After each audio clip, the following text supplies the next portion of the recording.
Hello friends, welcome to think forward. This is Shreshtha और आज मैं बात करने वाली हूँ प्रोटोथीरिया, मेटाथीरिया एंड यूथीरिया के बारे में और थोड़ी सी इसकी फाइलोजेनी के बारे में भी डिस्कस करेंगे। तो चलिए स्टार्ट करते हैं। सबसे पहले बात करते हैं प्रोटोथीरिया के बारे में कि ये है क्या। तो जितने भी एग लेइंग मैमल्स होते हैं, यानी कि वर्टिब्रेट्स जो होते हैं एग लेइंग यानी कि जो अंडे देते हैं, वो सारे प्रोटोथीरिया में आते हैं। और इन एनिमल्स को या इन ऑर्गेनिजम्स को हम कह सकते हैं प्रोटोथीरियंस।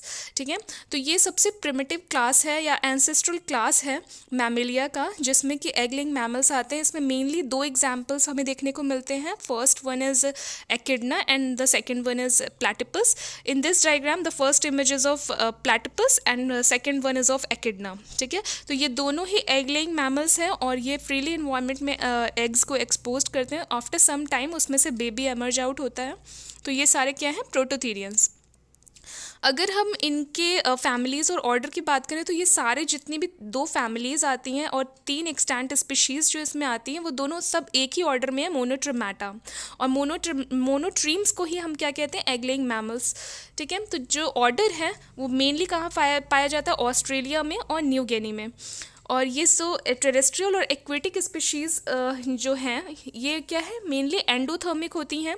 एंडोथर्मिक मीन्स कि ये होम्योथर्म्स होते हैं। मीन्स इन्वायरमेंट के अकॉर्डिंग इनका जो बॉडी का अंदर का टेम्परेचर है वो चेंज नहीं होगा, वो कांस्टेंट रहेगा। तो ये अपने अंदर का टेम्परेचर हाई बनाए रखते हैं और इनकी जो बेसिक मेटाबॉलिक रेट होती है उसको लो किए रहते हैं ये। अब बात करते हैं मेटाथीरिया के बारे में कि मेटाथीरिया क्या है। तो मेटाथीरिया उससे थोड़ा सा इवॉल्व ग्रुप है, इवॉल्व सब क्लास हम कह सकते हैं मैमिलिया का। तो सब क्लास जो है इसमें क्या क्या आते हैं? सबसे पहले तो इसमें आते हैं मार्सुपियल्स। मार्सुपियल्स क्या होते हैं? मार्सुपियल्स मीन्स होते हैं जो पाउच्ड मैमल होते हैं, जैसे कि कैंगरू। कैंगरू में क्या होता है कि वो अपने बच्चे तो देते हैं लेकिन वो कुछ अंडर डेवलप्ड होते हैं, मतलब कि उनका जो बाकी का थोड़ा बहुत जो डेवलपमेंट बचा रहता है वो उनके एब्डोमिनल पाउच में होता है। और तो जिसकी वजह से वो कुछ टाइम तक बेबी जो रहता है वो पाउच में ही रहता है।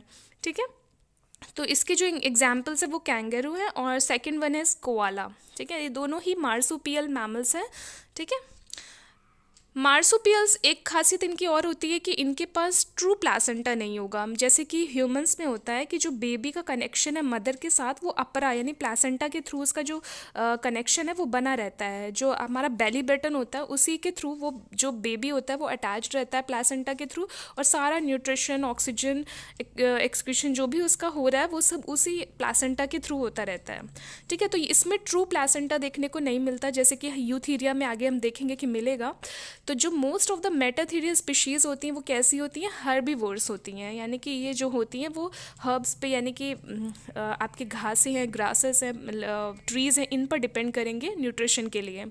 और जो कुछ जो स्पीशीज़ होती हैं वो इंसेक्टिवोरस भी होती हैं, प्रेडेटर्स भी होती हैं, यानी इंसेक्ट ईटिंग भी होती हैं। और प्रेडेटर्स मीन दूसरे पर अटैक करके उसको उस ऑर्गेनिज्म को अपना फीडिंग के लिए यूज़ करेगा, उन्हें प्रेडेटर्स कहते हैं।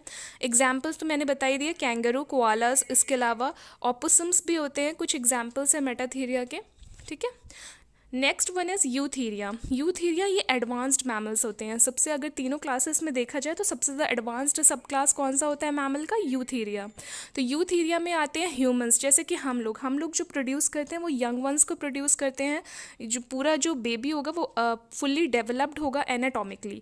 फिजिकली तो बाद में वो धीरे धीरे डेवलप करता ही रहता है, ग्रोथ करता रहता है, लेकिन एनाटॉमिकली जो उसके अंदर का जो स्ट्रक्चर है वो पूरी तरह से डेवलप हो चुका रहता है। उसके अलावा अगर पूरी तरह से डेवलप हो रहा है तो इनका जेस्टेशन पीरियड यानी कि इनका जो गर्भकाल है वो भी ज़्यादा होगा, क्योंकि fully mature young ones produce हो रहे हैं। ठीक है, उसके अलावा इनमें ट्रू प्लासेंटा देखने को मिलेगी, यानी कि जो पूरा न्यूट्रिशन है, एक्सक्रीशन है, रेस्पिरेशन, वो सब किसके थ्रू हो रहा है? प्लासेंटा के थ्रू हो रहा है। तो इसमें पूरी फुल्ली मैच्योर डेवलप्ड प्लासेंटा देखने को मिलेगी। और जो फीटस होगा उसको नरिशमेंट यूट्रस से किसके थ्रू मिलेगा? प्लासेंटा के थ्रू मिलेगा। अगर यूथीरियंस का एग्जाम्पल देखें तो इसमें बैट्स आते हैं, ह्यूमंस आते हैं, हॉर्सेस भी इसी में आएंगे। ठीक है, तो ये सब व्हेल्स है, डॉल्फिन्स है, ये सब किस में आते हैं? ये सब यूथीरिया में आते हैं, क्योंकि ये सब एडवांस्ड मैमल्स हैं, यानी हाईली डेवलप्ड हैं। इनमें निप्पल्स देखने को मिलेगा, ब्रेस्ट फीडिंग करेंगे ये अपने बच्चों को, क्योंकि इनको नरिशमेंट देना है, आफ्टर बर्थ भी इनको नरिशमेंट देना है। तो इनमें काफ़ी सारे फीचर्स देखने को मिलेंगे जो कि बच्चे को नरिशमेंट प्रोवाइड करने के लिए ज़रूरी है। उसके अलावा अगर हम एक झलक देखें अगर इसकी, तो सबसे पहले कौन आए थे? मोनोट्रीम्स, जिसमें एकिडना और प्लैटिपस का हमने एग्जाम्पल देखा। ठीक है। उसके अलावा जब विविपैरिटी यानी कि जो बच्चे, ये तो अंडे देने वाले थे, एग लेइंग। अगर विविपैरिटी में देखें, विविपैरिटी मतलब बच्चे देने वाले, तो यंग वंस देने वाले कौन से थे? मार्सुपियल्स थे और यूथेरियंस थे। मार्सुपियल्स में क्या था? अंडर डेवलप्ड बेबीज़ हो रहे थे, एब्डोमिनल पाउच में बेबी कुछ टाइम के लिए डेवलप करता है बाहर आने के बाद। और यूथेरियंस में क्या है? इसमें प्लासेंटा, ट्रू प्लासेंटा पाया जाता है, जिसकी वजह से फुल्ली मैच्योर बेबी प्रोड्यूस होता है, ठीक है। और इसमें प्रेगनेंसी भी कैसी होती है? एक्सटेंडेड। ह्यूमंस में हम जानते हैं 9 मंथ्स का जेस्टेशन पीरियड होता है, तो fully mature baby emerge out होता है या बाहर निकलता है, हम बोल सकते हैं। तो ये सारे किस में आ गए? थीरियन मैमल्स में, क्योंकि ये क्या है? मोनोट्रीम्स क्या? एग लेइंग मैमल्स होते हैं और ये प्रोटोथीरियंस हैं। So this is all for today, thank you so much.